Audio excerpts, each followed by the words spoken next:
Hello, hello, hello. Welcome back to your favorite podcast about beer and football. It's the Beerl Football podcast.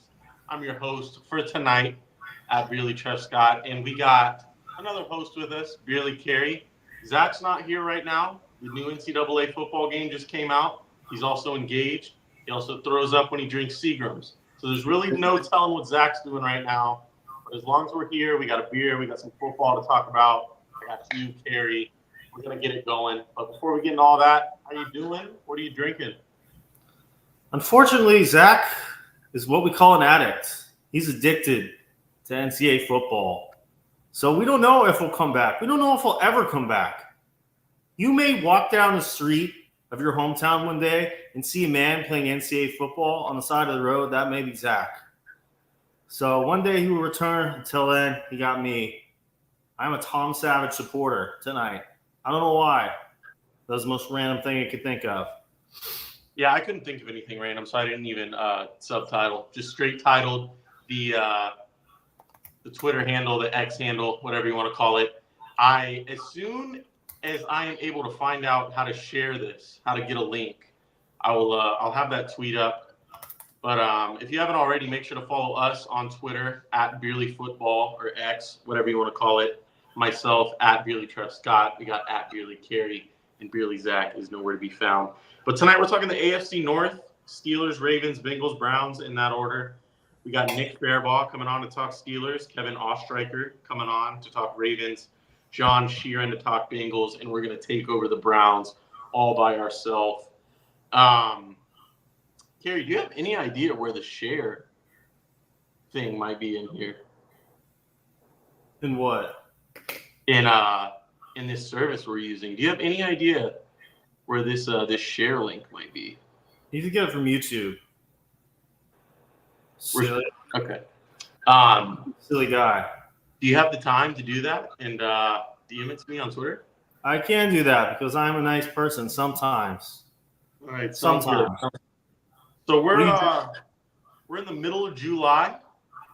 You know, getting closer every day to the NFL football season. This is the last division episode we're going to be doing, just because we have been bored as shit talking to it. Nothing against the guests.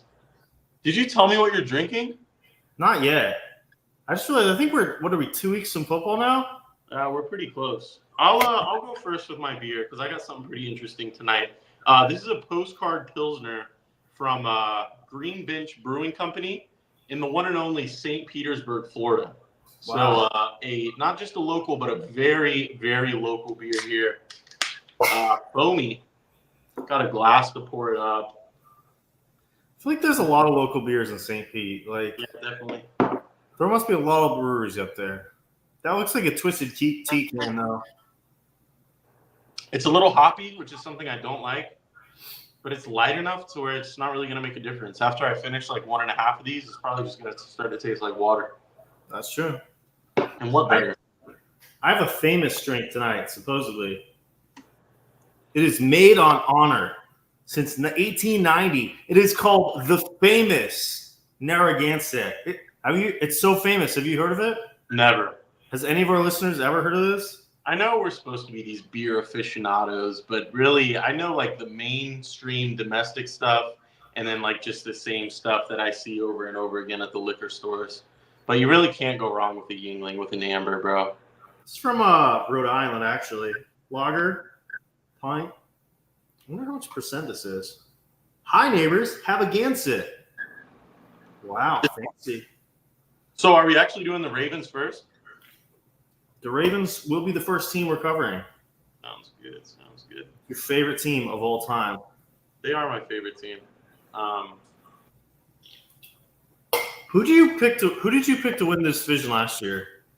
Bengals? Probably the Bengals, yeah. Sounds about right. I feel like me and Zach picked the Ravens. Honestly, this might be the toughest division to predict in the NFL this season. Like, I think it's pretty safe to pick the Ravens, though. You know, they're always but like around at least like 11, 12 wins. If Steelers can hit on one of those two QBs, they could be dangerous. Mhm. Sean Watson can turn back to what he used to be. They could be dangerous. Yeah. You know the Bengals are going to be good with Joe Burrow. Mhm. Like I could see all four of these teams with 9 or more wins. I don't think that's crazy. Yeah, I was talking to some people on Twitter today. Actually, I just asked around if there was any hot takes about the AFC North. A lot of people said, they had at least 3 teams in the playoffs. Some guys said all 4 teams were going to make the playoffs, which is possible now with the 7 teams making the playoffs. I don't know if it's been. Do you know if it's been done before? I don't think so. All 4 teams. I think didn't we have? I think there's a division with 3 last year. Was it this one? Did the Browns make it? No, the Browns didn't make. No, Bengals didn't make it either. It was just Steelers and Ravens. I mean, the Steelers are going to consistently be 9-8 at least every year. It's just guaranteed at this point. As long as they got Mike Tomlin. So before we get into the AFC North, just some other NFL news. Brandon Ayuk is probably the biggest storyline news that we got today, but we'll be talking about that for sure with our Ravens guest as well as our Steelers guest. Caleb Williams signed a pretty team-friendly deal. Don't have the numbers in front of me, but good first impression there in front of Bears fans. J.J. McCarthy holding out a little bit. He wants his guaranteed money up front. Does he just know he's going to suck? So he's like, I'm going to get my money now and then head out? Probably. He's young too, man. These kids, all they want is money. Why are people holding out now? That guy had the easiest college career ever. Probably don't think he's going to play this season. Now we're holding out for money without a snap played. Crazy NFL we live in. But I'm going to apologize for this. We even get too into it. For some reason, I've had to pee so much tonight. Now drinking beers, I'm going to be gone every 4 minutes tonight. It's going to be a rough one. And with no Zach. I know. 3 guests, which none of them are here yet. It's going to be me by myself. I can start rapping. Has anyone ever heard you rap on this podcast? Nah, probably not. Well, should you try to rap on this podcast? Nah, I can talk about some. Look at all these notes I got, man, for the AFC North. I'm ready tonight. You should make a football rap song. I might make a diss track about Josh Allen at some point this season. There were rumors going around that I might do it for Justin Herbert a couple years ago, but I'm actually a Justin Herbert fan. Just you should make a Beerl Football rap song. Oh, Zach's here. Wow. They took him away from NCAA, but he came in. Took him away. Guys, like a moth drawn to a flame. Beerl Zach, welcome to the show, baby. We can only pull him away for about an hour, so get him while you got him. Coach, how you doing? Man, we just suffered a bad loss. I'm not gonna lie, it was tough. Through 3 games, we're 3-0. Just knocked off Penn State in Penn State, rainy game, physical game. Ended up getting the win. Next week we go into Arizona State, a little bit of a hangover, take a loss. I'm not that upset about it, but we just suffered a terrible loss to UTEP. 39-42. Defense just couldn't stop anybody. Offense turning the ball over 4 times in the first half. It was rough. Got Sam Houston this week. A lot of recruits visiting, so we're gonna hope to turn it around this week. Get back on the trail. We're 7-2 right now. So, geez, Zach, that came out 2 hours ago. Came out yesterday at 4:00. Yesterday, brother. Zach, I'm glad you're here for a multitude of reasons, but I got a couple of questions about the game, man. You know how much time we used to spend on that game back in the day, 10 years.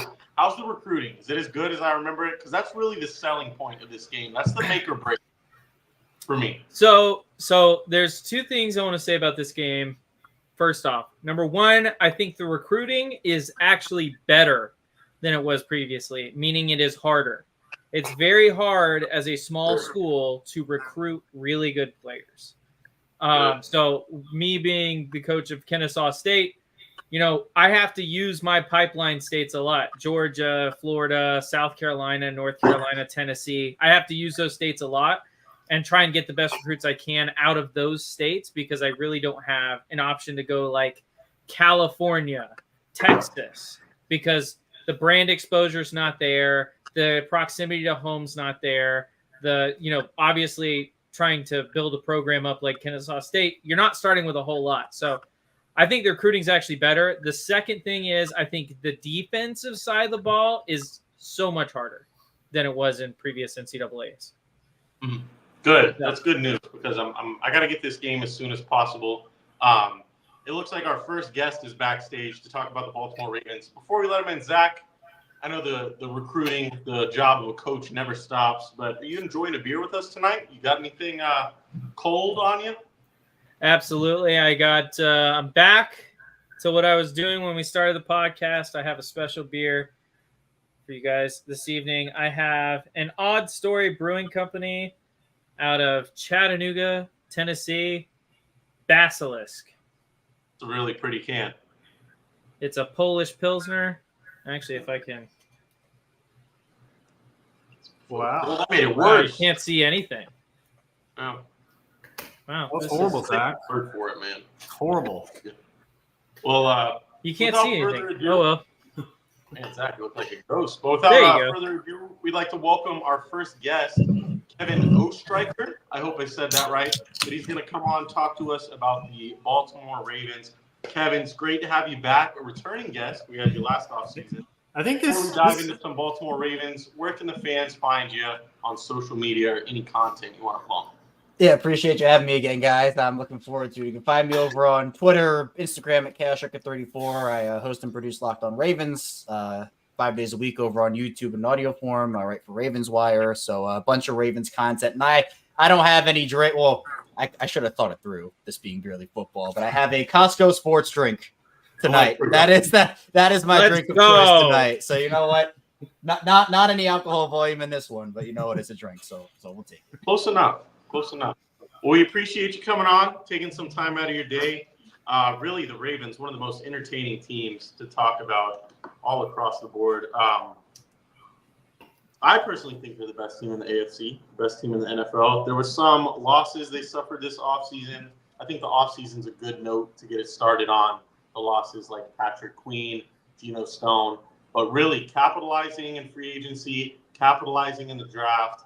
How would you grade this offseason so far for Baltimore? I'd probably give it a B, probably overall. They lost a lot, and there's no shortage of guys. I mean, that list I could go on forever. Patrick Queen, Geno Stone, J.K. Dobbins, Gus Edwards, Kevin Zeitler, et cetera, et cetera, et cetera. That's why them losing in the AFC Championship game hurt so many people here in Baltimore, because everybody thought they had the team last season. They were so good. The roster was awesome. The coaching staff was great. The writing was on the wall. Everybody understood that with that many guys entering free agency, it was going to be very hard to bring most guys back, especially even on the coaching staff, with Mike McDonald going to Seattle and multiple positional coaches getting D coordinator jobs. They bring in Derrick Henry, which I do think is an upgrade, and I'm perfectly happy with that signing. But that was really the only thing they've done at this point. The offseason isn't necessarily over yet. We still have a month and some change to go until the season starts. But up to this point, it's really been Derrick Henry. It's been a couple draft picks like Nate Wiggins and Roger Rosengarten. And you're essentially relying on running it back with the same core, promoting a bunch of young pieces, which for a contending team can pay off in a big way. But it is also a pretty big risk when it comes to what if these guys don't pan out and you don't have any depth behind them. So I do think that they were able to salvage a little bit of the offseason. They brought back Justin Madubuike, Kyle Van Noy, Arthur Millette, but it is going to be the year of the young guys, and it's going to sink or swim based off how those guys do.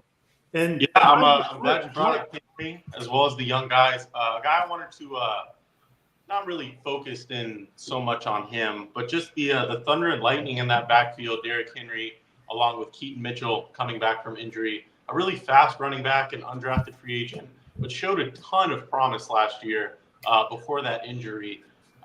Is there any reason this Ravens team won't be at the very top comfortably of rushing yards, barring injury, of course? Yeah, I think that the Ravens, they're going to be at least top 3. But I think what we're going to talk about is the run-pass balance that the Ravens are going to have this season. I think that it will shift a little more to being more balanced. Baltimore was the top rushing team in the league last season in terms of rushing attempts, so they were 30th in pass attempts. And I expect that to go a little more. They don't have to be a top 15 team in passing attempts. That's not their offense. But if they can go top 23, top 20, like I think that would be a little better for me because I think we want to see. Last year was the first year of Todd Monken's offense. And that was a feel it out year, I think, for a lot of people. Figuring out the personnel that the Ravens had as that fit with Todd Monken and what he wants to do. And we saw they want younger on the offensive line, younger in the receiving room. This is Todd Monken's vision. But for me, this is a run-first team, and there are no ifs, ands, or buts about it. Henry's going to come in. I don't expect them to use him as much as Tennessee did. Those Derrick Henry usage numbers in Tennessee are absurd. But I've never seen a running back with that usage and being able to stay as healthy as he has. He's missed significant time, and I think one of the last 5 seasons, we see upper 200s, lower 300s in terms of carries. But Baltimore overall is going to lean into the run game, and that is their identity. Now, why didn't they do that in the AFC Championship game? We still don't have answers over here in Baltimore for that. I wish I could answer it for you. But at the end of the day, them bringing in Derrick Henry, hopefully that will never happen again. Mm-hmm. My big question for this team really is it's hard to go into next season when you lose 60% of your starting line. And obviously, Andrew Voorhees, I thought, was a great pick last year. I think, 5th or 6th round for a guy that would have been 1st or 2nd. And Ben Cleveland's been there a while. But do you think this line is going to be able to bounce back after losing 3 starters from last year? It'll be tough. I mean, Kevin Zeitler's still a heck of a player and one of the best guards in the league, a super steady guy. Morgan Moses played really well for them last season. I think the reason they moved off of him were they were concerned about his shoulder issues and the injuries that were creeping up for him. He had to miss some time during his years there. And then John Simpson was a great story. Obviously wasn't wonderful, but he was a lot better than people thought and actually turned into a pretty serviceable player for them. But to me, you're right. I mean, that's going to be a big learning curve, especially when you're going so young there. At the time of this, we're doing this tonight. The projected offensive line from left to right is Ronnie Stanley, who he himself has had injury issues since 2020 after TJ Watt ran into his ankle. It's going to be Voorhees at left guard, I'm pretty sure, which I agree was a great pick and a great value trade for the Ravens when they traded back into the draft to get him. Linderbaum, there are no questions there. He's one of the best centers, if not the best center in the league. But then it's Ben Cleveland, who has not had great reviews so far during OTAs and minicamp. If it's not him, they signed Josh Jones, who's been, a journeyman across a couple teams. Maybe he gets that spot. And then Rosengarten, who's a rookie, great athletic foot speed. He's able to get into his sets quickly, but there are some frame concerns with him and going up against bigger pass rushers. So I think that by the end of the season, they can get some sort of a rhythm, but it's going to take some time to get there. And the question with a contending team is like, well, how much of that can you take? If a guy's struggling for half the season, are they costing your football games? This is not going to be as quote unquote like easy as a year. It's not going to be an easy year for the Ravens. Like last year, they seemed to be the best team in the AFC, and then they dominated San Francisco, and like there was this whole thing. But quarterbacks are coming back in the AFC. Other teams improved as well. So I think it's going to be a harder year for the Ravens. But I think it all starts up front for the offensive line. Mm-hmm. It's if the offensive line is worse than last year, which they might be, it's a really good guy to have in the backfield, Derrick Henry. If you have a bad or a even mediocre offensive line, I'm glad we brought it up because I wanted to touch on that 2nd round pick, Roger Rosengarten, I believe. Yeah, his last 2 years as a starter, not a single sack given up. So I think he's a great piece to build upon in the future. Both of those tackles last year, Morgan Moses and Ronnie Stanley, getting a little old. So bringing some youth in there and some real talent as a guy that kind of fell in the draft a little bit. But yeah, I think the O-line will be okay. You have anything, Zach or Kerry, or am I really about to dive into the I have a random question, which probably only Ravens fans care about. Why did they let Tyler Huntley walk and go with Josh Johnson as QB2? I don't get that at all. This to me was the most confusing move of the entire offseason. Not from a Ravens perspective, I feel like Huntley, everybody thought it's like, okay, he showed something is filling in for Lamar. He probably wants to go off because as long as Lamar's the quarterback, he's not starting unless there's an injury. So go off and maybe he'll compete for a starting job or whatnot. And then he signs with Cleveland. And I'm just like, okay, they got Jameis Winston already. Watson's coming back. I know the whole Watson thing is up in the air in terms of is he going to be able to play quarterback for them and be effective? But if it's not him, it's going to be Winston. If it's not Winston, is he ahead of DTR? And if it's not DTR, is Huntley the fourth quarterback on that team? Was his market really that low? Josh Johnson is the guy that is the steady veteran, and that's fine. I just don't think Huntley had any interest in returning, if we're being honest, just because I thought he was looking for a better opportunity. But the confusing part to me is I think he's in a place now where it's a much worse opportunity. I think he's the quarterback 4 there, and I don't get being quarterback 4 in Cleveland as opposed to quarterback 2 in Baltimore. Mm-hmm. And I don't know. I mean, Ryan Tannehill's not a bad QB2. It's like if Lamar does go down, I don't have faith in Josh Johnson. I know they drafted Devin Leary or signed him too, but he never really impressed me in Kentucky either. But Lamar did lose a lot of weight. Speaking of him go down, I'd hate to see that, but I've heard he's very light this year. I know we're still 2 months away from real football, but something to keep your eye on. Flipping over to the defensive side of the ball, anybody that watches football knows the name Patrick Queen. Probably had a good year last year playing for Roquan Smith, but he's now in Pittsburgh, and we've got a second-year player, Trenton Simpson, who seems to be, got good speed, good physical, but kind of improving. The NFL fan expect that of him this year. Yeah, he's a guy that, in my opinion, he can fill a lot of the void that Patrick Queen is leaving here, but we've only really seen him in one NFL game, and that was against Pittsburgh in Week 18, where Baltimore had the division and the 1 seed locked up, so no one was really playing in that game anyway. He looked good in that game, and I don't want to necessarily shy away from how good he looked, but with Queen, there's all this conversation about him because everybody here is like, oh, well, he looked better once Roquan came in, and Roquan gave him that bump. He gave everybody that Roquan bump. To Queen's credit, he was starting to figure it out before Roquan came in, but we never really got a chance to see what it would have been like without Roquan there. But Simpson is a guy that has sideline-to-sideline speed, as does Queen. He's someone that can be effective as a blitzer up the middle, can be moved around the defense. He can also play some edge rusher as well. He played that at Clemson, kind of moved all around that defense over there. So that to me is interesting because with Zach Orr in this new defensive scheme, I think we're going to see a lot of guys moving in and out of positions, working all around the defense. And that's something, in today's game in general, it's more of a positionless defense has become very popular. And Baltimore is one of those teams that utilizes that in so many different ways. So Roquan is your guy, and as long as you have him, you're fine at that position. Now Baltimore's not necessarily married to having 2 inside linebackers on the field at all times. With him and Queen, you didn't want to take those 2 guys off the field because they played so well together and they're both good. If Simpson's, has a struggle bus early, or if he's not playing up to potential or standard, you can put in multiple defensive back packages. You can put in a dime safety down there at the dime linebacker spot. You can play him there and have Roquan play off of that guy. It's not like you have to have 2 inside. I think that's actually dying across the league where we're not seeing that as much. And it's more so one inside linebacker look with other defensive back packages in there. So Trenton Simpson can play, and I think he's going to do well for them, but there probably will be some growing pains and a learning curve as he starts off his career. Mm-hmm. Yeah, I can imagine. All right, Kevin, we're going to do a new segment we've been doing with guests called Rapid Fire. So I'm going to ask you a few questions. Don't want you to think, just as fast an answer as you can give. All right, let's go. Ready? Yeah, let's go. All right, if you could be friends with one player in the Ravens, who would it be? Lamar Jackson. Easy. Best move of the offseason? For the Ravens, Derrick Henry. Worst move of the offseason? Letting Jadeveon Clowney go. Grade the Ravens draft. A-. Ravens' biggest weakness heading into 2024? Offensive line. How about greatest strength? Run game.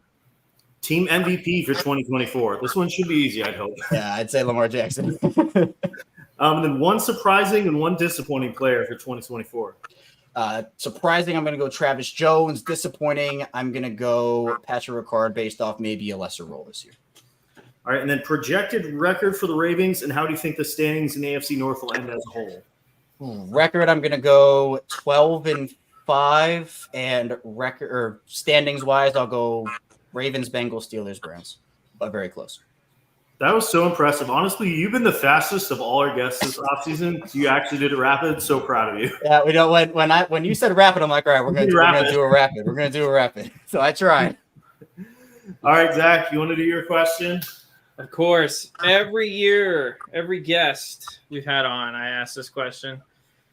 What do you think the record for my Jaguars is going to be? I remember this. Because I remember. I'm like, am I getting asked about Trevor Lawrence again this year, Yep. or about the Jaguars? Every year. I like their offseason more than other people did. I know a lot of people are down on the Gabe Davis signing. I think just with a more defined role, he could actually flourish over there. And actually, the Jaguars signed a couple of Ravens in Ronald Darby and Devin Duvernay, so that's exciting. That AFC South division, though, is a gauntlet now. I mean, yeah, it is. It is crazy. You know, I'm gonna say they finished second behind Houston. Okay. I'm gonna say it's closer than people think, and I'm gonna give them 11-6 with a wild card berth. Okay. That seems to be pretty popular. Houston and then Jacksonville. I got a couple more questions. They're both very quick because I know we're running low on time. But I kind of wanted to get your quick thoughts on both of these players. But if you had to pick one to kind of really come into their own this year and really maybe not be a household name, but really have a sigh of relief for Raven fans, David Ajabo and Odafe Owe. Both of those guys have a ton of potential. We just really haven't seen it yet. Owe is probably a little better, a little bit easier answer. But do you like one over the other? I think for now, Owe has to be the answer. Ajabo has just been too injured. I mean, he has so much potential. His first ever tackle was a strip sack on Joe Burrow, and he's been effective when he's been on the field. The issue is he's barely been on the field in 2 years. For Owe, he's improved as a pass rusher, as a run defender. I mean, he does everything, but he hasn't had that breakout. Like Justin Madubuike last year had the pure breakout 13 sacks. Like that's what people are hoping Owe can do this season, where Owe has been fine. He's been good, but he hasn't been that, like, he hasn't taken that step up. And now with Jadeveon Clowney going in Carolina, they're going to need somebody like that because Clowney had a career resurgence, really helped out Baltimore last season and really helped take pressure off of Owe. So now the pressure's on and he has to contribute. So it's the same thing with the Ajabo too, staying healthy, playing in that third outside linebacker role, and hopefully for him just being able to stay on the field for a full 17 games. Got you. And my last question, following the Ravens rather closely, just over the next 3 years, I wrote down some names who I think are players that will be at least hard to replace. And over the next 3 years, I see 19 expiring contracts. So does that lead you to believe that maybe this championship window, like you really need to get it now? And in 2025, you lose, if they're not re-signed, both tight ends, both running backs. In 2026, Marlon Humphrey and both of the safeties. Do you think, when money starts to become an issue, starts to come into play, is that championship window dwindling at all, would you say? Yeah, and I think as long as you have Lamar Jackson, you have a chance, but it's certainly going to look different around him when it comes to building. And ever since he signed that deal, the reality is for the Ravens, they have to build their team now by hitting on their draft picks and hitting on their veteran minimum signings. And they did that last season with a bunch of guys, but you hit the nail on the head where I'm not sure Isaiah Likely stays in Baltimore past when his contract is up because he probably starts on 24, 25 of 32 teams. And the Ravens have that luxury. They're going to have to sign Zay Flowers to an extension, Kyle Hamilton, guys like Tyler Linderbaum. You are going to have other guys that have come off the books, Ronnie Stanley, Marlon Humphrey, etc. But it feels like to me this championship window is going to be determined based off of one, how Lamar Jackson continues to grow and ascend and what his prime is. And two, can they put enough weapons around him and sustain a defense? Baltimore has always been a team that has essentially bought their defense and drafted their offense, where this was a little shift in that because they signed Derrick Henry, but you talk about trades for Calais Campbell and Marcus Peters and Roquan Smith, and they go out there and they get that defensive talent outside of the organization, but then they also do a heck of a job drafting it inside. But with the offense, it's more of, okay, you draft Lamar, you draft Zay, you draft Mark Andrews, you draft Linderbaum, draft Ronnie Stanley. So I think they have to find a balance here because we know they can draft on both sides of the ball, but going out there, maybe acquiring more offensive talent from other organizations while also continuing that drafting, I think that will be another key. So I think the window is always open as long as you have Lamar, but you got to build the team differently than you have in past years to do it. Right. Well, I think that's all we got for you, Kevin. We appreciate you coming on. Gary, Zach, just wanted to make sure you guys got nothing else, right? I'm all good. I think All right. this That's the third time you've been on, right? I think. Yeah, I've been on for a while now, so I appreciate you guys. It's always a fun time, man. I appreciate Yeah, it. hopefully same time next year. You know. Absolutely. I'll be looking forward to it. All right, thanks again, Kevin. Good I luck to appreciate you, you guys. Ravens. Absolutely. All right, and that was Kevin Ostriker. If you want to give him a follow, it's KOstriker34 on Twitter. And we go from the Ravens to a team that just loves the Ravens like the brothers. Let's welcome Nick Faribaugh. He's Faribaugh FB on Twitter or X. Nick, thanks for coming on to the show. Good to have you. Yeah, guys, thanks for having me on. Second straight year, right? Yeah. Yeah. Are you Welcome back. feeling better about the Steelers now? I mean, than we talked to you last year? I would. Better. I don't know if it is. That term's relative. I don't know if I would feel better. I mean, it better in the fact that the situation's better, but are they that much further along the track than they were? Yeah, I think there's a lot to be said there. When you miss on a quarterback pick, man, that sets you back a lot. I mean, that seemed to be the whole focus of the Steelers offense was just Kenny Pickett supporters versus anti-Kenny Pickett. How did you feel about that whole situation? Man, the Kenny Pickett situation, I mean, listen, he didn't play well enough, and they signed a guy that probably would have started over him. I can't blame Kenny Pickett for wanting out, right? Listen, they might have given him lip service and said, "Oh, it'll be a competition." I think Russell Wilson was pretty clearly signed to start over.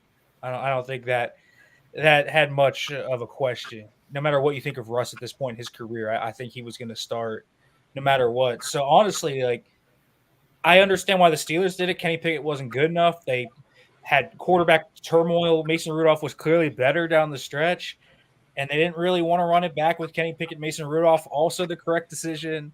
So you ran the risk of alienating Kenny Pickett. And for Kenny Pickett, I don't blame him because they didn't support him very well. Throughout his 2 years, they had a bad O-line. You stuck him with Matt Canada. I mean, that is an offense for any quarterback. So they didn't really surround Kenny Pickett with the best support. And then, everything around him goes and theoretically gets upgraded. And all of a sudden, here comes Russell Wilson. They want to upgrade on him. So I understand why he wanted a fresh start. But I think the Steelers made the right moves. It was business. I think it's business on both sides. So I really think that's what it comes down to. They basically were admitting they missed on Kenny Pickett. And I think if you watched him last year, I think that'd be the right call. Well, I'm glad you brought up Matt Canada because I want to talk to you a little bit about Arthur Smith. I personally think he's not as bad as Twitter or X will have you believe. But what are your thoughts? What are the fan base's thoughts on Arthur Smith and what he might have that offense looking like? I'm fine with Arthur Smith. I think a lot of his hate is obviously driven by the fantasy part of Twitter, which I understand because when you're not giving Bijan Robinson and Kyle Pitts and Drake London, all the touchdown opportunities that obviously you're giving it to Michael Pruitt and other guys, Cordero Patterson, whoever it might be, it'll anger them a little bit. But you look at what Arthur Smith does, and he fits what the Steelers like to do, man. I mean, you talk about the run game, get mean up front.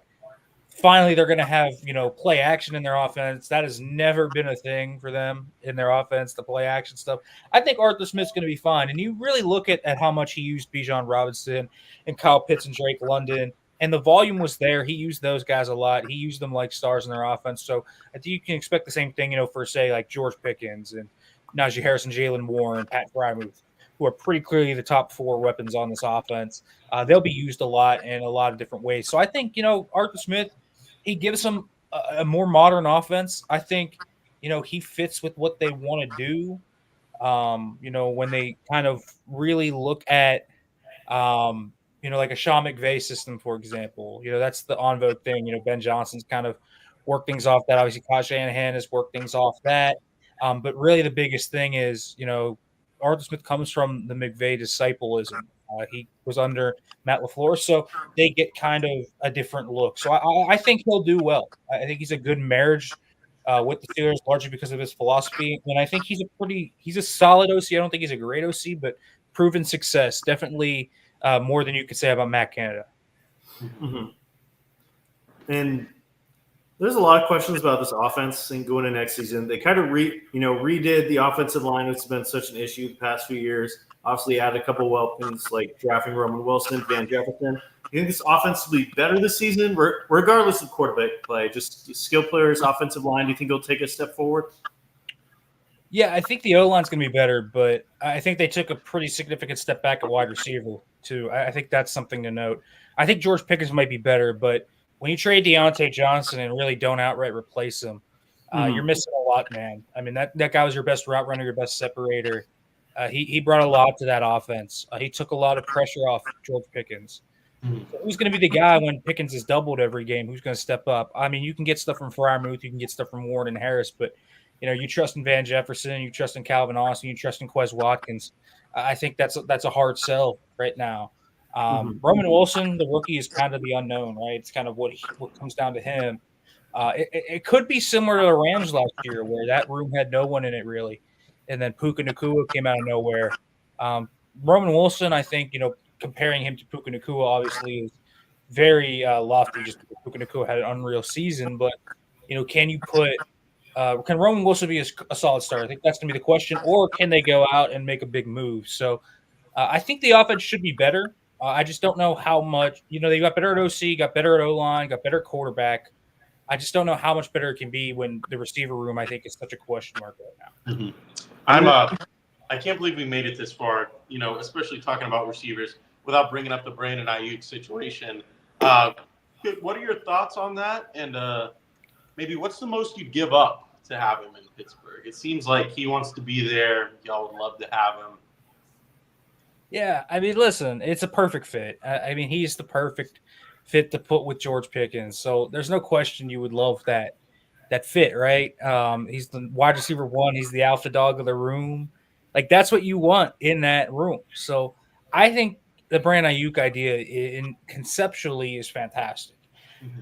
I do think, I would give up a first-round pick for him. I think he's a top 10 receiver. I think he's very underrated. I don't think the public is fully caught up yet to just how good Brandon Ayuk is. I think some people, look at that offense and think maybe he's a product of guys around him like Kittle and McCaffrey and Debo and all those guys. I think he makes a lot of it work with how he beats man coverage, his route running ability. He wins after the catch. He's physical. He's kind of your all around guy. I mean, he's an elite wide receiver to me. So I'd give up that first-round pick pretty easily, actually.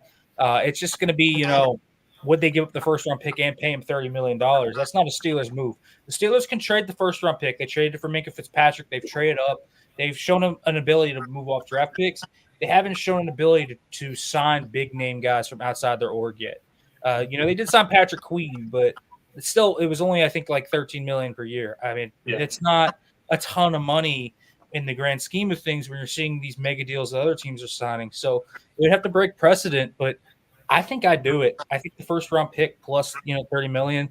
They have a lot of cap space next year. They really don't have much tied down in the future offensively. Their defensive stars are aging and are going to come off the books soon. So really, you have room to sign Brandon Ayuk. So I think it makes a lot of sense. Mm-hmm. And kind of speaking of these draft picks, in a little different sense, trading them away versus the selections this year. All three of those first picks, we talked a little bit about Roman Wilson already, the third-round pick, but the two offensive linemen, Troy Fantanu and Zach Frazier, with a name like Zach, it's got to be good. But just two offensive linemen that are going to have chance to play right away, chance to, get in there and make a name for themselves. Are you more excited for one of these guys than the other? I mean, all three of these first three picks were just tremendous picks from Pittsburgh. I'm really excited to see Faletano. I really am. Troy Faletano, man, is a special athlete, I think, for his position. He can play left or right. He can really, he thinks he can play all five spots. I don't necessarily blame him because he's just this great athlete. You look at the Washington tape and just look at him on a screen pass and he's running out in front of Dylan Johnson or he's pulling for Michael Penix or something and coming out and running past him, or you see him in space with one of the receivers, whether that was McMillan, Rome Odunze or Jalen Polk. He's just running in space, getting after these guys. Like, it's really impressive to see what he can do in the run game. And then in pass pro, he's so polished. So it's not like a Broderick Jones situation. They took an upside swing on Broderick Jones. I think Falatano is just a plug and play go. Like, that's what I think he is. So I'm really excited to see what they can do, especially in this offense. Get him out in front of Jalen Warren, and I think you can really make magic happen in space. I really do. And then, Frazier's a really solid player who was a team captain, started for 4 years, wrestler, like everything you want in a center, plays with good leverage. So 2 plug-and-play guys, in my opinion, that are going to start week 1 for this team.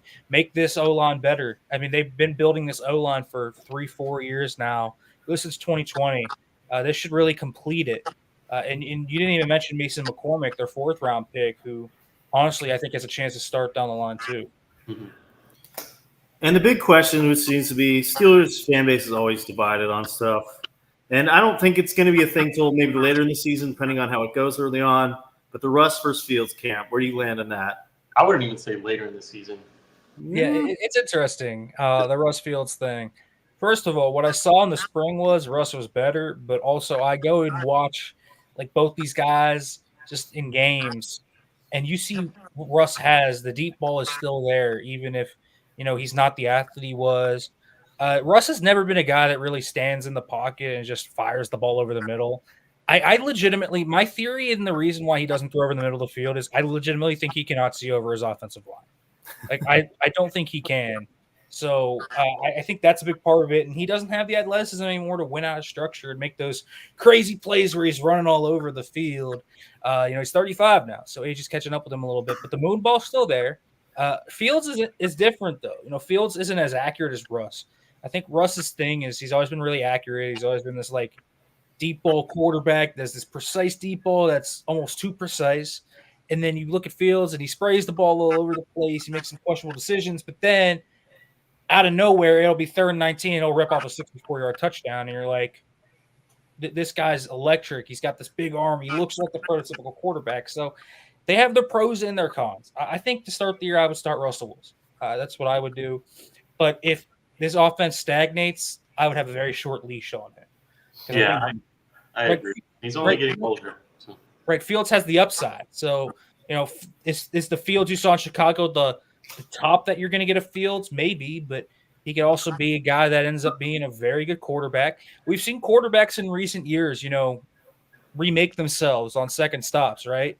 Geno Smith, Baker Mayfield, Jared Goff, these guys that have been miscast off by other teams that have been gone elsewhere and really turned into really good quarterbacks. So could Justin Fields be the next? I don't think it should be out of the question. And even if Russell Wilson starts, they should legitimately have packages in for Justin Fields. Yeah, I agree.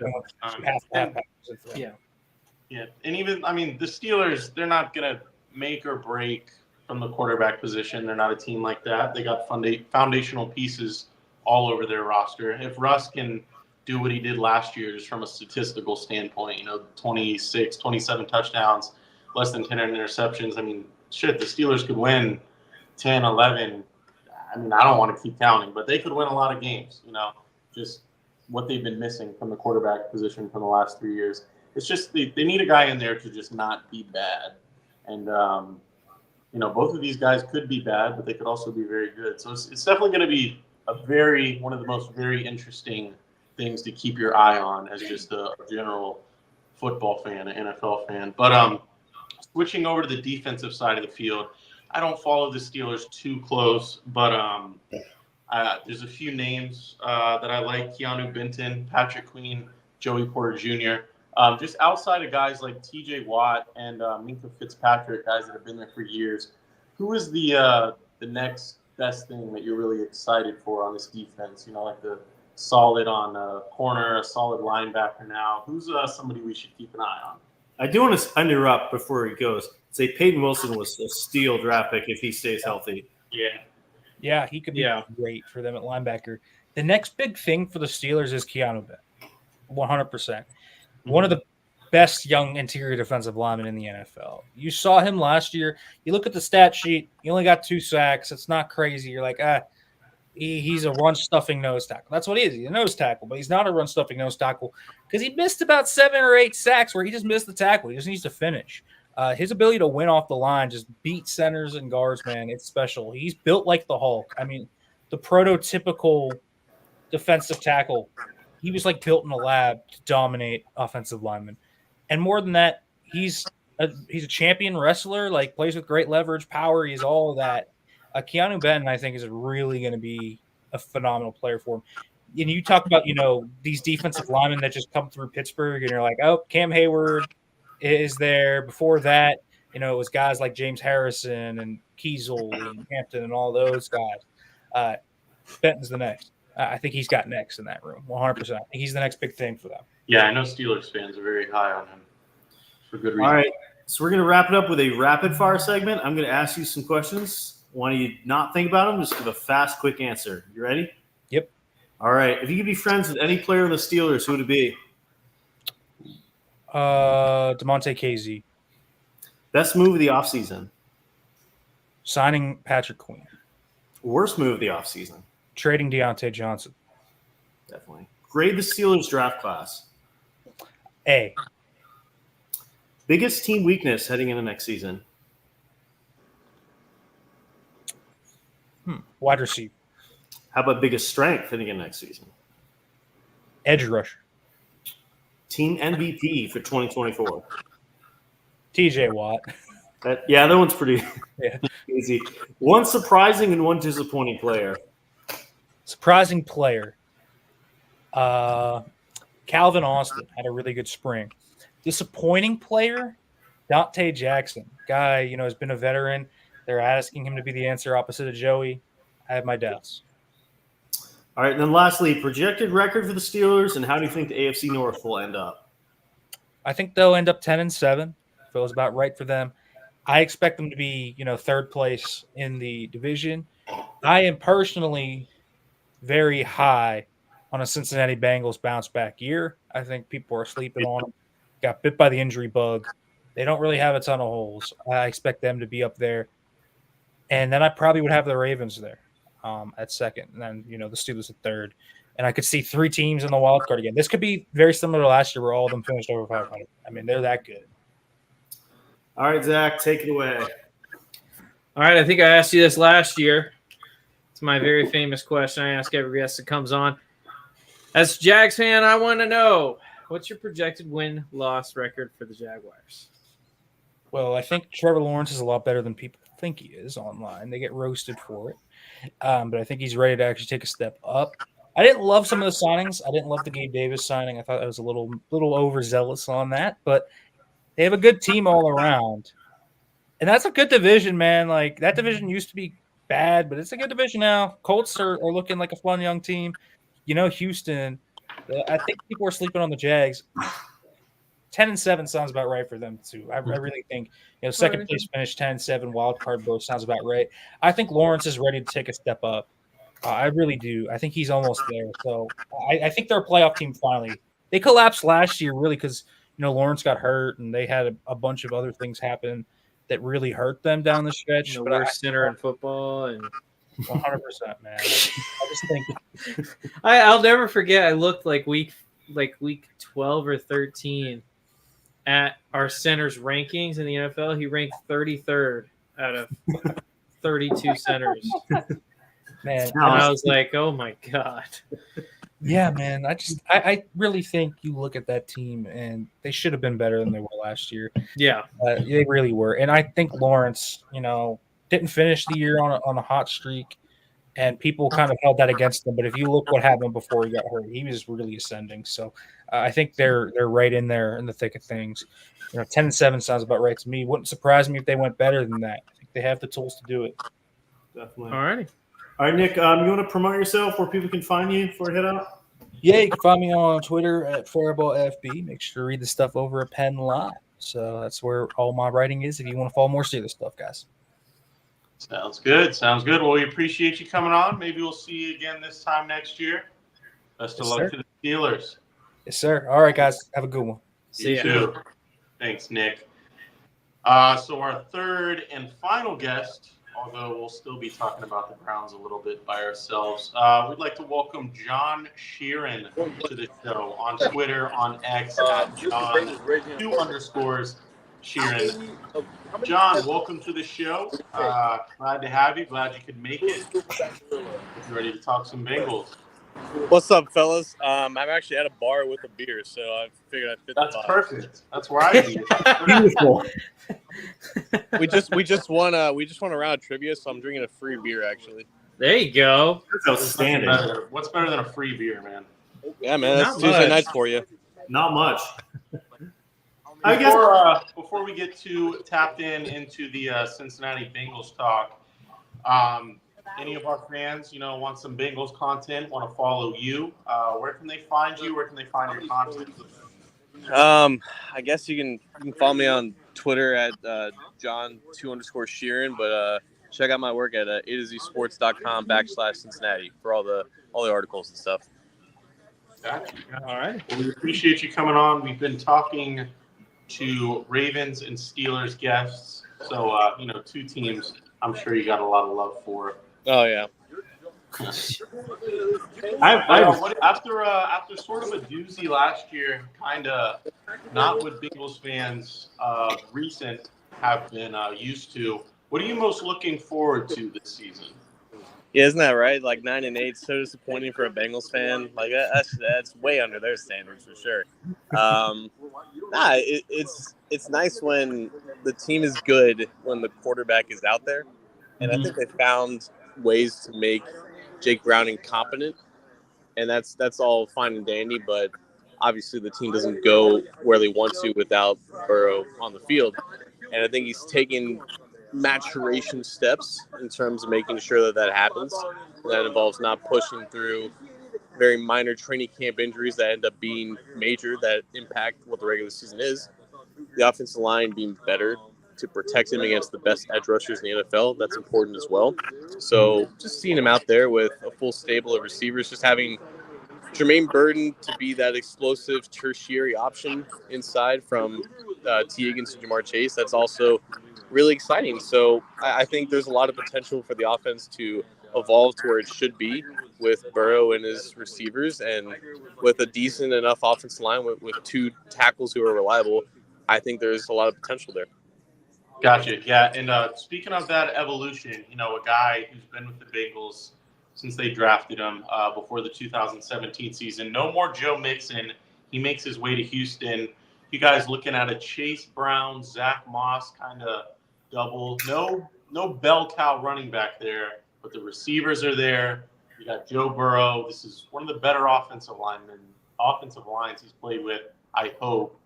So that offense will definitely look different. What do you think he's going to look? I mean, how much of a difference is that? Is this going to be a team that just throws on first down, throws 80% of the plays? I mean, that's what I'd want to see if I was making this team. We got to remember, this team is still, the base of it was still 80%, 11 personnel, pretty high passing rate on first and second down. So I think Zach Taylor was already in the right area in terms of where the NFL should be and where offenses should be in terms of that sort of play calling. Now you have two running backs who I think are pretty interchangeable in terms of the plays that you can call and the personnel packages that you want to put out there, whether it's a shotgun, whether it's under center. So I think they're in a good spot where, I think with Mixon, they were forced to kind of call certain plays with him to utilize his strengths, but it didn't necessarily match what Burrow liked to do as a quarterback and where he liked to be. And I think now you have Zach Moss, who's pretty comfortable in shotgun, in pass protection and running inside zone. And then Chase Brown, you can go under center with him. You can run the screen game with him. They want to pass the ball more to him. So I'm intrigued by this 1-2 combo that they have at running back. I'm interested to see what the exact split is going to be, but it's always going to be pass first. It's always going to be pass heavy with Burrow under center for sure. And we saw that change a little bit with Browning because they didn't want to put too much on him, and the offense had to be altered a little bit. But no, it's still going to be early down pass heavy for this team so long as Burrow and his receivers are there. Gotcha. And here's a question for Bengals diehards.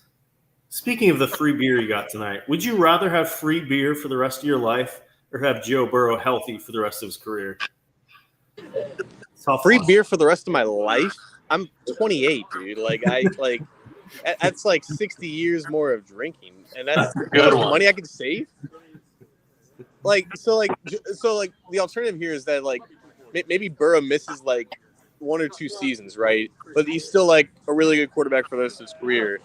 But I get free beer for the next 60 years. I'm definitely getting free beer. Good choice. Oh, You know, quick, podcast, too. Rob. Yeah.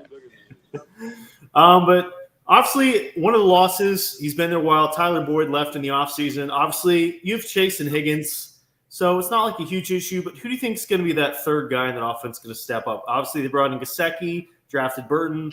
They had Isavas, or however you pronounce it, Charlie Jones. Do you think there's going to be a third guy that steps up as an offensive weapon for Burrow this year? What did you call Andre Yoshivas? I said Isavas. There's no ice there. It's like Yoshi. We call him Yoshi, like the Mario Yoshi? Kart character. Yeah. Yeah. Wasn't close. So I don't think it's gonna be Yoshi. I think Gesicki's a good guess though, because I think he's unlike any tight end, if you want to call him a tight end. He's unlike any at that position that they've had since Burrow's gotten there. He's, I think, the closest to Tyler Eifert in terms of being a true receiver that the Bengals have had in a while.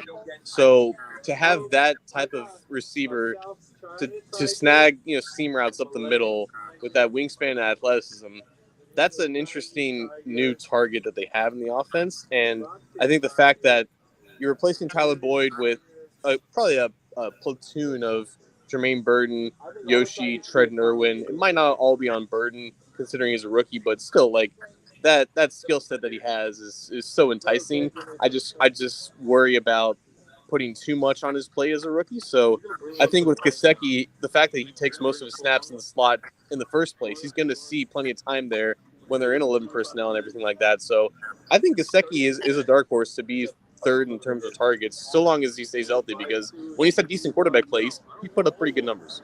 Right. Yeah, and both of those running backs, too, got good hands out of the backfield. I'm glad you brought up Jermaine Burton. I wanted to talk about that draft class a little bit. Amarius Mims, I've just heard tremendous things about him. I know Bengals fans are super happy about him.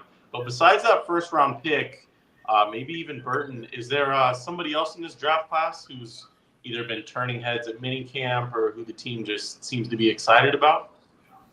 Chris Jenkins is the obvious answer. He's the pick between those two guys in the second round, and like they've relied on Zach Carter to be this third defensive tackle in this rotation, and he's, to be quite frank, terrible. So yeah, the fact that they have like a competent, I mean, he's a rookie, Chris Jenkins, but he was really good in college at Michigan. He was relied on for like a really quality, defensive unit in that role that he played, but he can also play multiple techniques. So you have a third defensive tackle who can keep DJ Reader and BJ Hill fresh throughout the game, Sheldon Rankins and BJ Hill fresh throughout the game.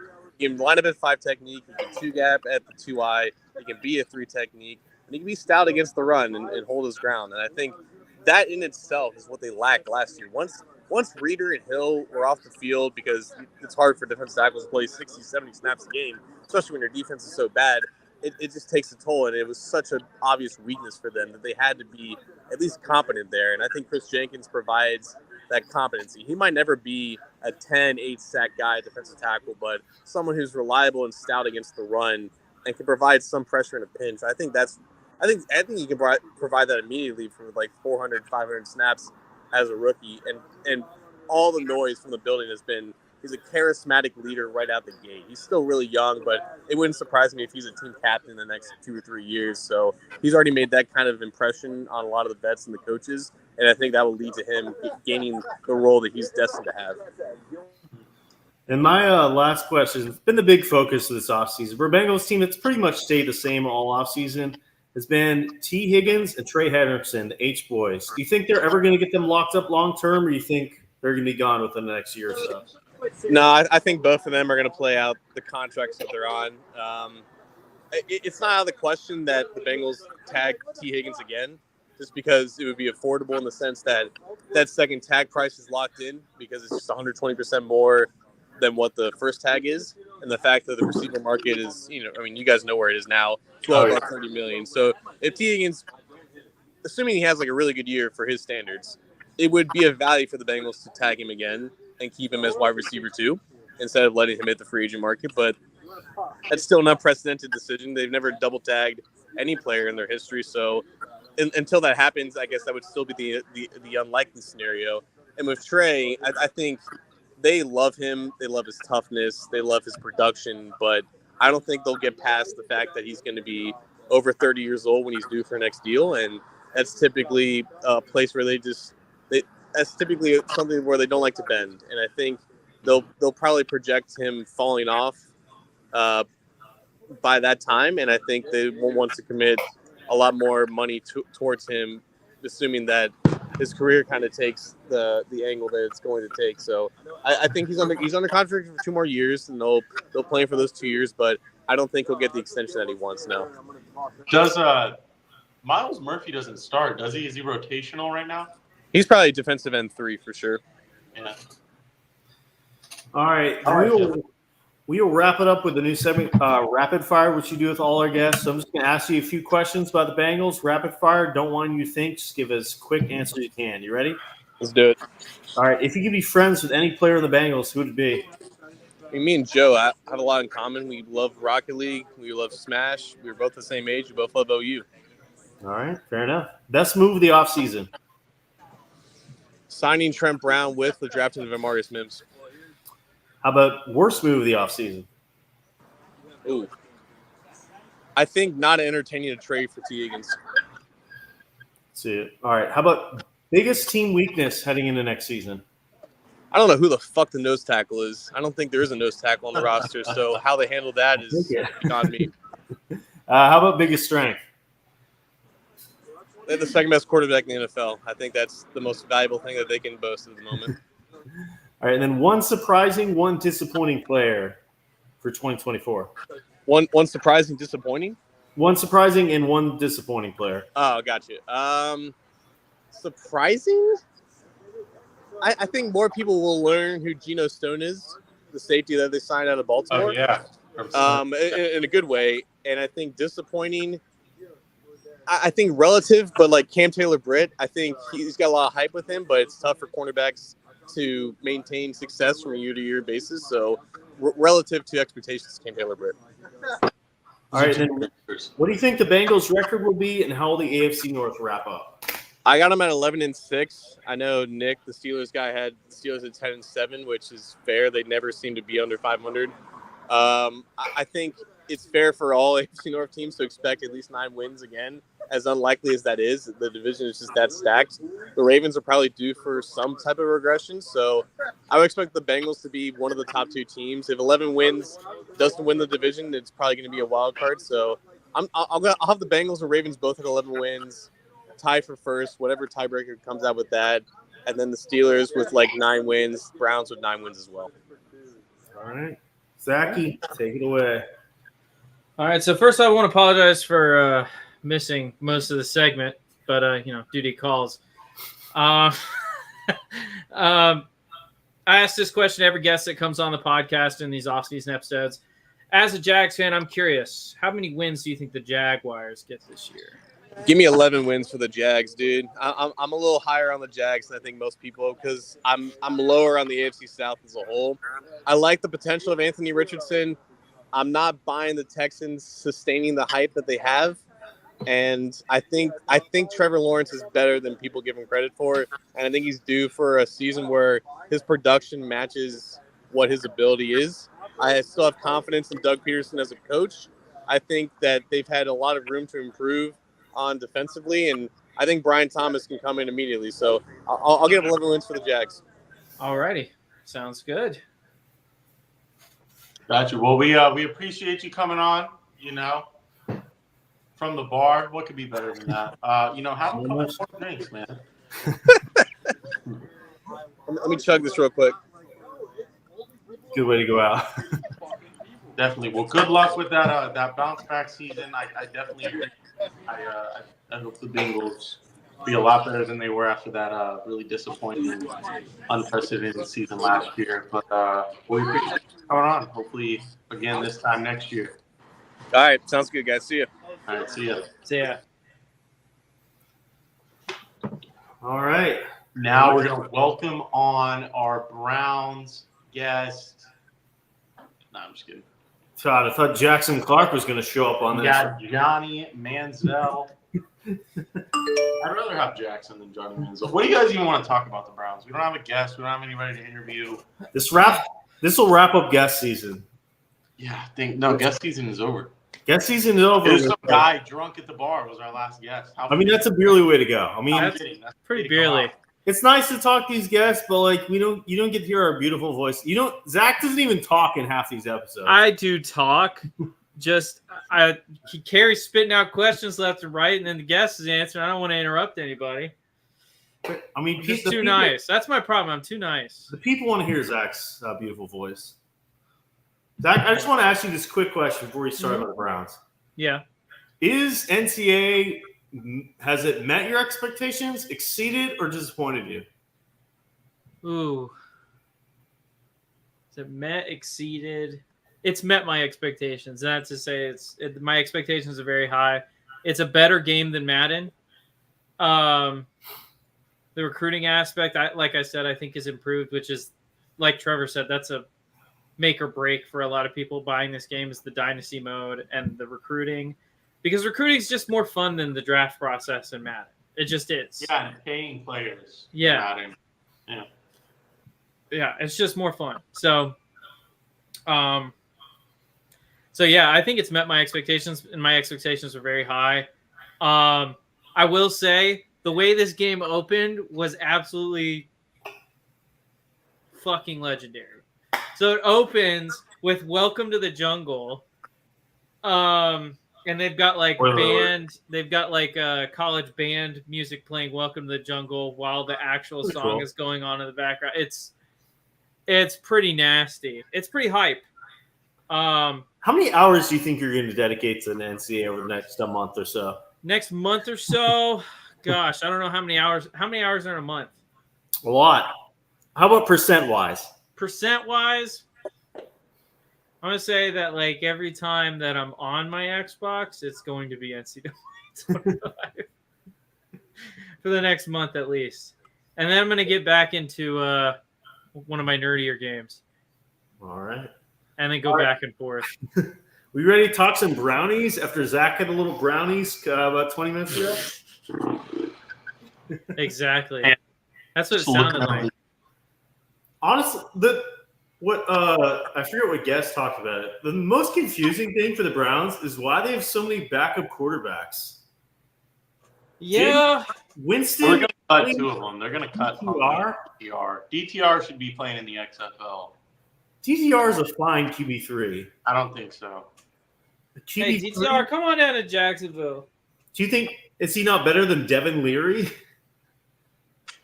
Who's Devin Leary? The Baltimore? He's the Ravens QB3. Oh, from Kentucky? I don't know.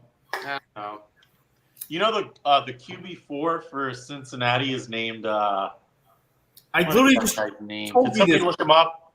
Rocky, and he has like long golden hair. Rocky Lombardi. He literally looks like a House of the Dragon character. What a football name, Rocky Look him Lombardi. up. He's got long, like white blonde hair. Rocky Lombardi. Yeah, that's beautiful. Crazy. I love this Browns team, minus the quarterback position. Dude, one injury that fucked. I mean, the two people that are most likely to get injured is Deshaun Watson and Nick Chubb. They're both questionable, and you lose either one of them, you're screwed. They had so many injuries last season. They lost both of them last year and still made the playoffs. Deshaun Watson's not even throwing right now. He's been resting that shoulder for like 4 years. They have I don't know. They're just it's such a physical division. If there's a team that I expect to just like, is that a top 5? Beat up, it's would we all agree they have a top 5, top 10 defense? Probably. Yeah, for sure. Do we all agree they have a top 5, top 10 O-line? Yeah, but what does that matter if Jerome keep going. Is Nick Chubb a top 5, top 10 running back? Yeah, it's top 10. Is David Njoku a top 5, top 10 tight end? I don't know. Yeah. And Amari Cooper, Jerry Jeudy, and Elijah Moore is not a great wide receiver corps, but it's not a bad one. Pretty good. Yeah, it's pretty good. And then if we see Deshaun Watson come any close to what he was as a Texan, this is a very good team. Yeah, but we've been saying that for like 2 years. That's true. I mean, you know Baltimore's identity. They're going to run the ball, and the defense is going to be good. They're going to keep the time of possession. You know Cincinnati's identity. They're going to play good defense, and they're going to spread them out, and they're going to try and throw it all over the field. Even Pittsburgh, you know their identity. Besides the defense being very good, like, I don't know this offense's identity. It kind of, the offense is obviously, so after losing Nick Chubb, it's hard. It's a question mark. It's centered around Chubb. But Yeah. outside of Chubb, I don't know this team's identity offensively. I mean, if Flacco was just chuck it up and hope for the best last year. Yeah. I mean, they have Jameis. Who better? Zach, who's the better person, Watson or Jameis? the better person. According to you. I know you don't like either. I don't hate Jameis. I thought you did. That's why you left the Bucks fan base. No, I left it because I thought he was a bad quarterback. Isn't he I like thought it was a the- waste of a 1-1. All right. Sure. And it pissed me off because the Bucks have been bad for so long, and they're wasting their 1-1 on this bum. They actually have a ton of good RB2s on this team. Jerome Ford, Donta Freeman, Nyheim Hines. Yeah, what year is it, bro? I mean, at some point, we got to understand it's almost 2025. Naeem Hines. Jerome Ford almost had 1,000 yards last year. He was pretty good once Chubb went down. Yeah. It's all right. Do you guys like Judy there? I mean, he had to get out of He needed Denver. to change the scenery. Yeah. I like him anywhere else besides Denver. Yeah, I feel like he's. but I don't see him like with this quarterback situation. This quarterback room is just filled with QB2s, and it's like that's fine. And I'll put Deshaun Watson there as well. He's a QB2 in my mind. He hasn't proven he's any better in the last few years. So Exactly.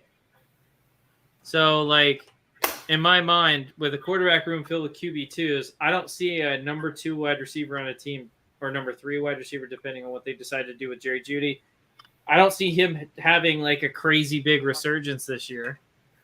But, I mean, he had to get out of Denver, so. I feel like, but their defense is just so talented. Like, do you think this offense can be that bad? I understand that a big part of the game is stopping people from scoring, but like we've learned from the Jets the last few years, you also have to score points. So Yeah, and I mean, what is Cleveland going to do? I don't want to underestimate having Nick Chubb versus not having Nick Chubb. But like, Nick Chubb's getting older. Yeah, I He's agree. coming off a big injury. Is he going to be? That's going to, like, really surprise us. Like, because we know the defense is going to be good. Like, what's going to be so different? Because, I mean, even when Watson went down, the offense was fine with Joe Flacco. It was okay. They were scoring. I mean, I think Jerry Jeudy, if he finally shows his potential, could be a difference maker. I mean, if this team is in another division, I'm probably putting them at first or second. But just the fact that they're in the North, I don't know. It's hard. These are 4 good teams, and somebody's got to be last place. Somebody's got to be third place. So I personally think they're probably going to finish third, barring a big injury on another team. Over the Steelers? Over the Steelers. Because I don't think, as much as I criticize this quarterback room, I don't think the Steelers quarterback room is that much better. Russell Wilson is Russell Wilson. He's okay. He's okay. He's going into a new offense, a new team. There's competition in the room with a younger, faster, stronger arm player. Better body. Yeah.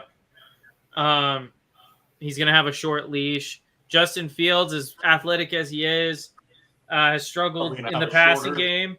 Granted, not all of it's been his fault. They've had a terrible O-line in Chicago for a while. And the lack of running game didn't help either, outside of Justin Fields.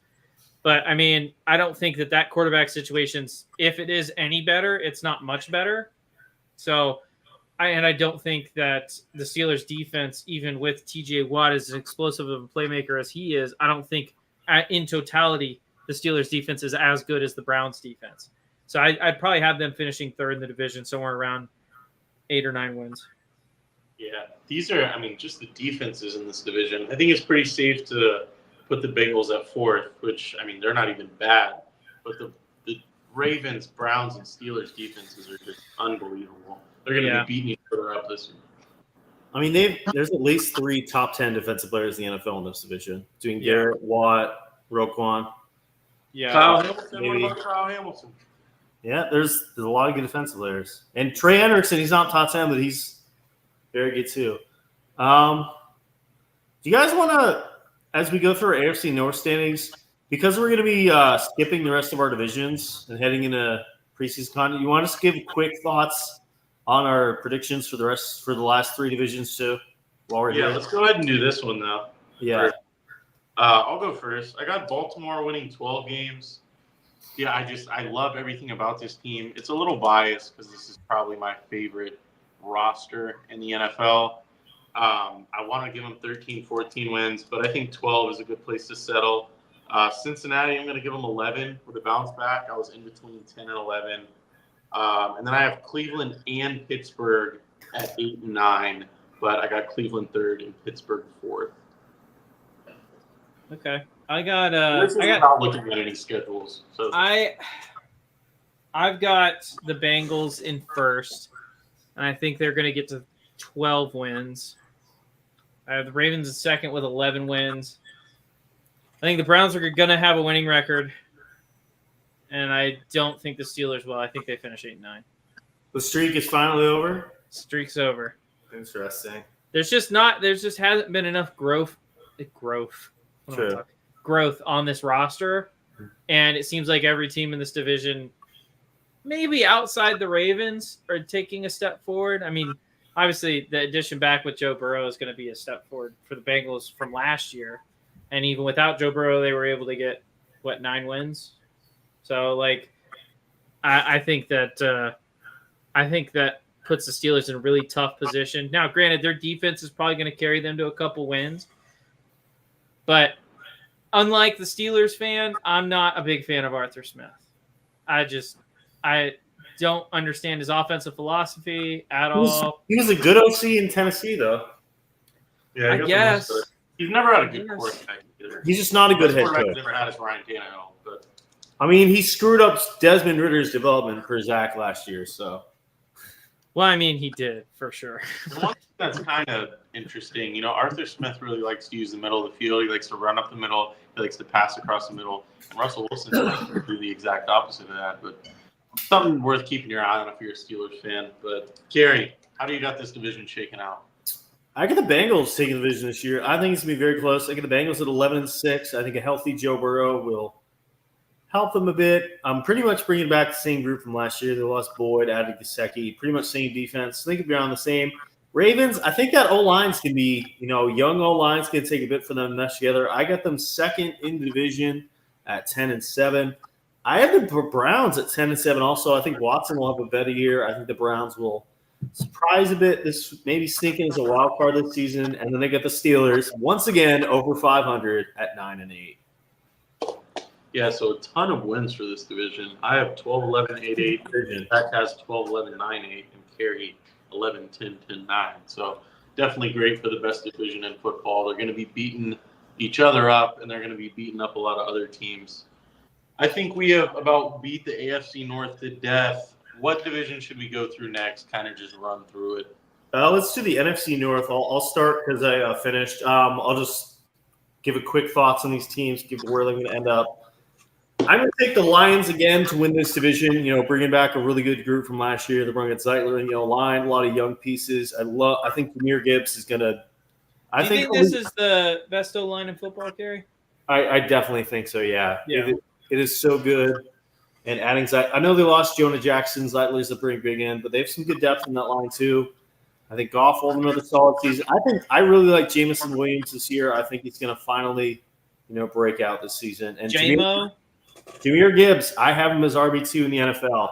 So I put the line. I think they're going to do the exact same as last year. I think they'll go 12-5 again, taking division. Number 2, I got the Green Bay Packers.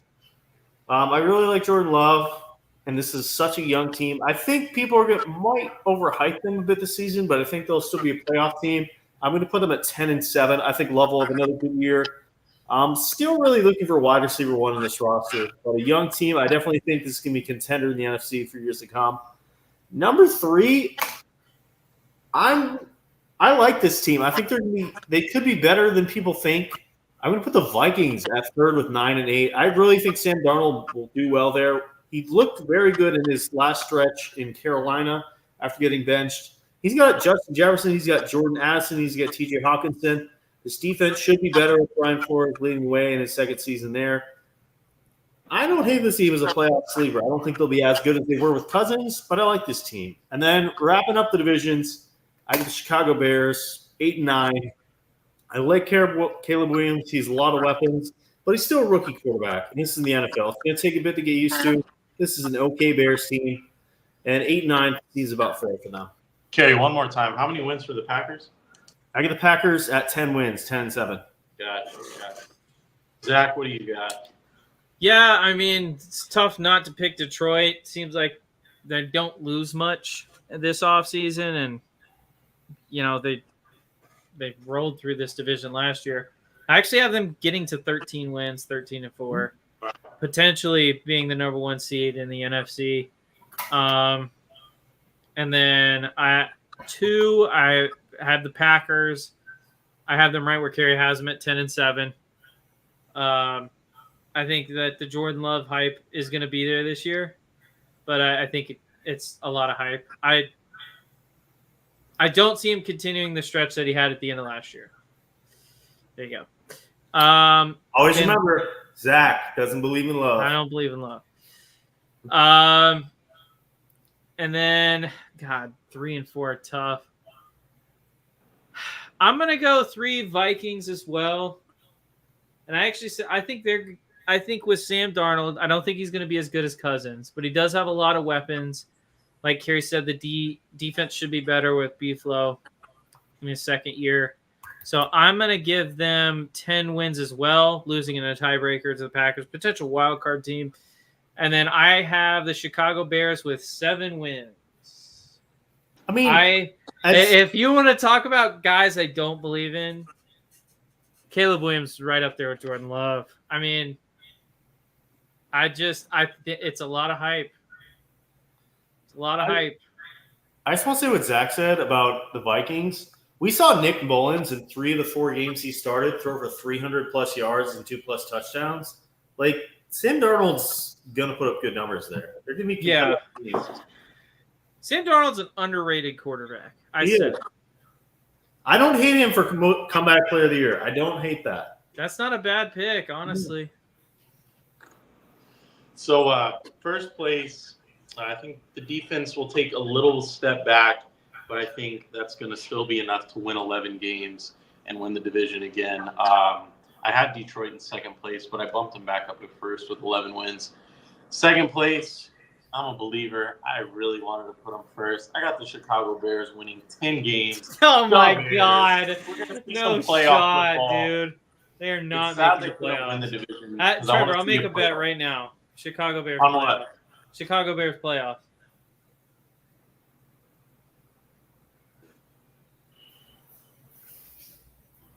Next episode, I'll be ready. No, make the bet. Bet right now. Or I'll do this. If this makes you more comfortable, Chicago Bears over under 9.5 wins. I'll take the under. That's fair. Did you do 8.5? You had them at 10. I know. Yeah, you come wanted on, to Trevor. give them the Come on. division. Come on, Trevor. I just thought of this. No, come on. 9.5. Be I'll a take man. the under. You take the over. Be a man. We'll keep it pending. I'll take Take a nap. Stand in what you believe in, Trevor, for once. 8.5 right For now. once. 8.5 right now. Okay, I'll do it. Yeah. All right. Sounds good. All right. What's the bet? What are we Green doing? Bay, What are we doing? Chicago. Zach is to buy Caleb Williams jersey. I'll burn it. We should do something. I don't know. Chicago. What is Chicago? Chicago. He has to eat a full Chicago pizza style. We got to do something about a bean since I got the big bean in Chicago. We got to eat a can of green Eat a can of beans. Can of beans on the show. Baked beans on the episode. That sounds like a good idea to me, dude. This is a reward. I might do it just cause. What does Trevor have to do? Trevor, I'll keep the bean theme. You've got to eat a can of lima beans on the show. All right, that's Okay, cool. that's fair. A little disappointing season. Sorry, Goot. But 9-8 for the Green Bay Packers seems doable. And then Minnesota back and forth between 6 and 7 wins. I'll just give them 6 just because. But so yeah, I got Detroit at 11, Chicago at 10, Green Bay at 9, and Minnesota at 6. We'll have to have Good on at some point because it's not an off season without Good. It really isn't. But all right, what's AFC West? AFC West. Trevor, you ready? Yeah, I am. Give me Kansas City winning like 12 or 13 games. This is going to be, I think this is Patrick Mahomes' MVP season. I'll just go 14 just because. 14. Huh? 14? 13. I was like, damn, 14? Yeah, 13 and 4. And then we got the Raiders, the Chargers. Who's the fourth team in this division? Denver. Okay, so Denver should pretty comfortably be last. I'll give them 4 wins. Oof. Chargers, Raiders. Man, Chargers, Raiders. Chargers. Raiders have a better team, but Chargers have a better quarterback. Yeah, this is a tough one. I'll give the Chargers the nod, but not a huge nod.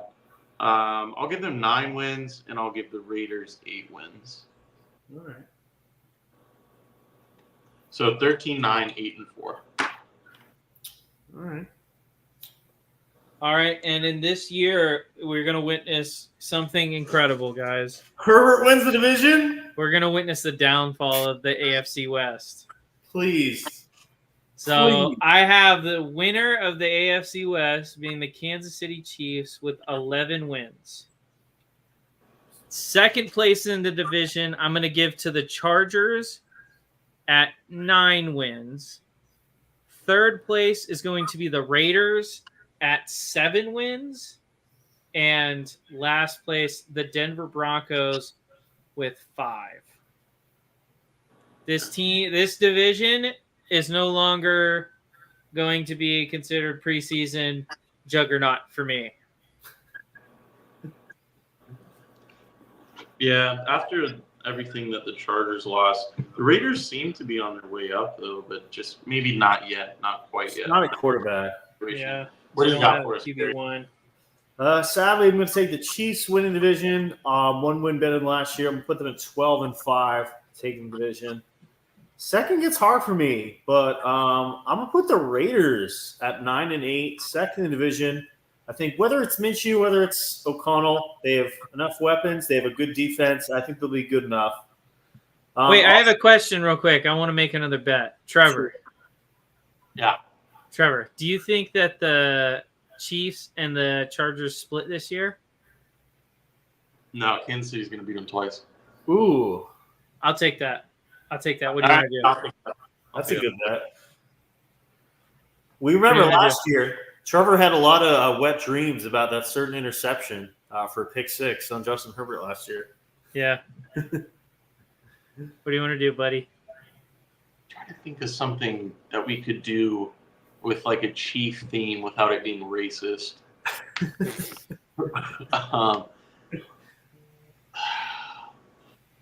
Would you eat a frog? Not an uncooked one. Would you eat a cooked frog? I have before. All right, you eat a cooked frog and I'll get tased. What? Get what? Tased. Tased? Yeah, Wow. like a lightning bolt, a charger, you know? Does anyone have a taser? I'll find out. Frogs are a French thing. Yeah. I want you to consume a whole frog. However It you won't be a gotta do whole it. frog. It'll be like frog legs. Yeah.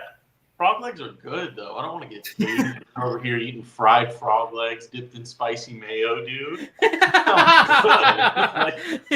Trevor knew the plan. He was like, Yeah.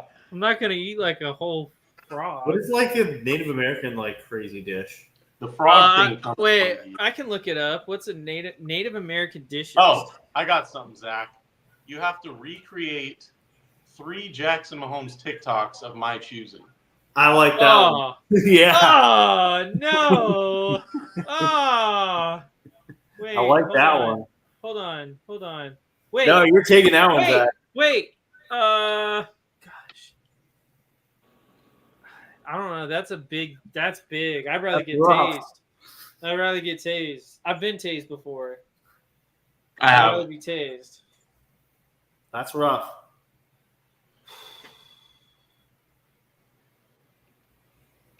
But I get the Chargers 9-8.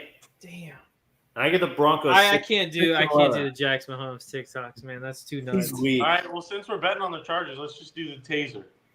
Yeah, Just the taser? Okay. Yeah. I'll do the taser. All right. Do we have one more division? Yeah, I had the Broncos at 6-11. Wrap it up. And How then many wins the Chargers, Gary? 9-8. Same as Vegas. Yes, but Raiders have the Tie break. Gotcha. And then NFC West, I'll go first. Niners 11-6, take division. I feel like this one's pretty easy. Second, I'm going to the Rams at 9-8. I think they'll be around where they are last year. Still a young team, but they got Stafford. Should be good enough. And then I would take Arizona at third at 8-9. Why?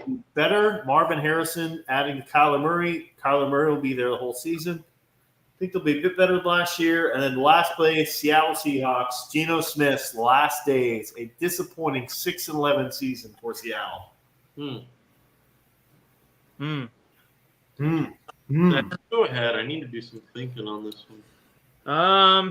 I'm gonna go. How old is Matthew Stafford now? Really, 36, maybe? Let me look. Did you see his thing with his wife? 36. I was right. No, what does wife say? She was like sleeping with the University of Georgia backup quarterback to make him jealous or something. Unbelievable.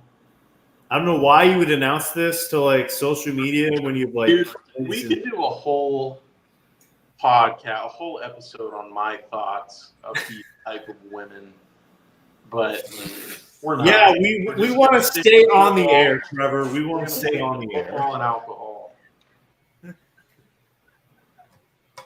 Okay. Wow. Okay.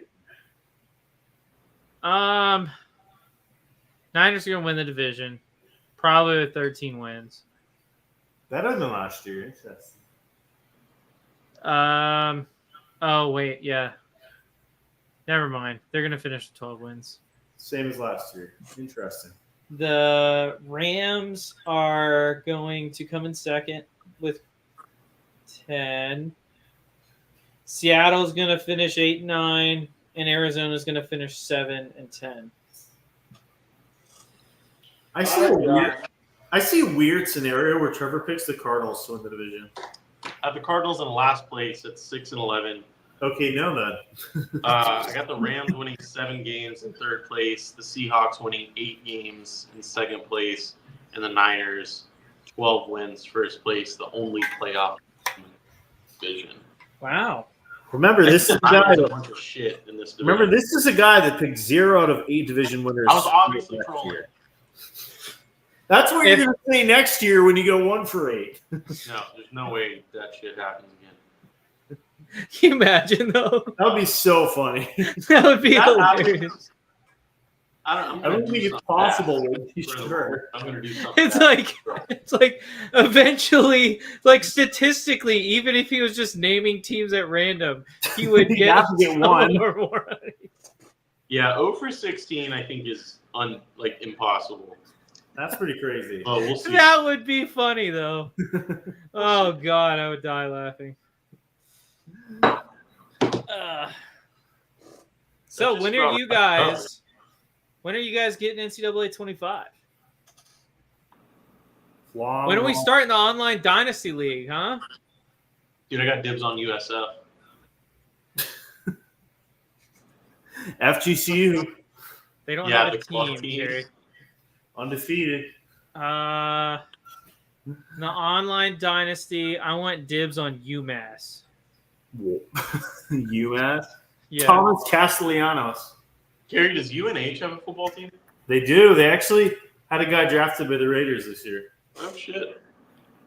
Yeah, Dylan Love. I don't think they're in the game though. I think they're Division 2 or FCS or something.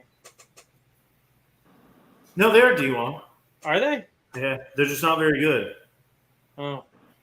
They're better than Kennesaw State. Kennesaw State's got the worst program in the country according to NCAA 25. Really? Yeah.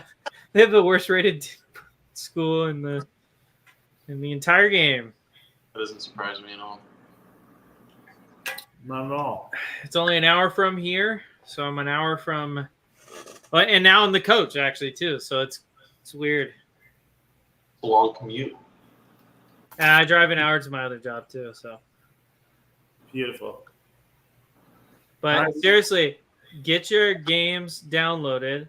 Let's get on and let me cook you chumps. Yeah. As far as Zach isn't streaming his Kennesaw State franchise right now. I was planning on streaming. I was gonna do. So it's weird. So what I thought I could do. This is my one complaint about the game so far. You can't go from like a coordinator tree to a head coach. Really? Yeah. So like if you start as a coordinator, I believe you have to stay as a coordinator. You can move up, like get better jobs, but you can't go head coach. I thought that was weird. Huh. Yeah. I could be wrong, but that's what it made it sound like with the instructions. So What are you, like 9 games in now? yeah, Oh, 7-2, taking on Sam Houston State. Big recruit day. So Well, we'll have an update. I'm sure we're about to go weekly soon. I don't know the schedule. Don't have it in front of me, but just very sooner to football season. We're less than 2 months away from the regular season. So, the preseason is going to be starting up any week now. But you got anything else you want to talk about before we get out of here, man? I know. We talked about it a little bit today.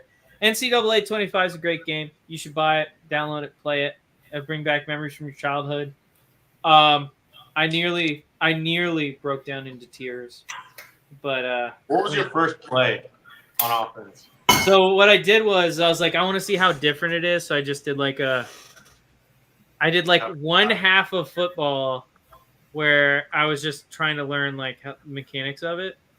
Mm-hmm. My first play, I believe, was a shotgun inside zone run play. Dave. Yeah. I don't know what defense I like. Honestly, defense is so hard in this game.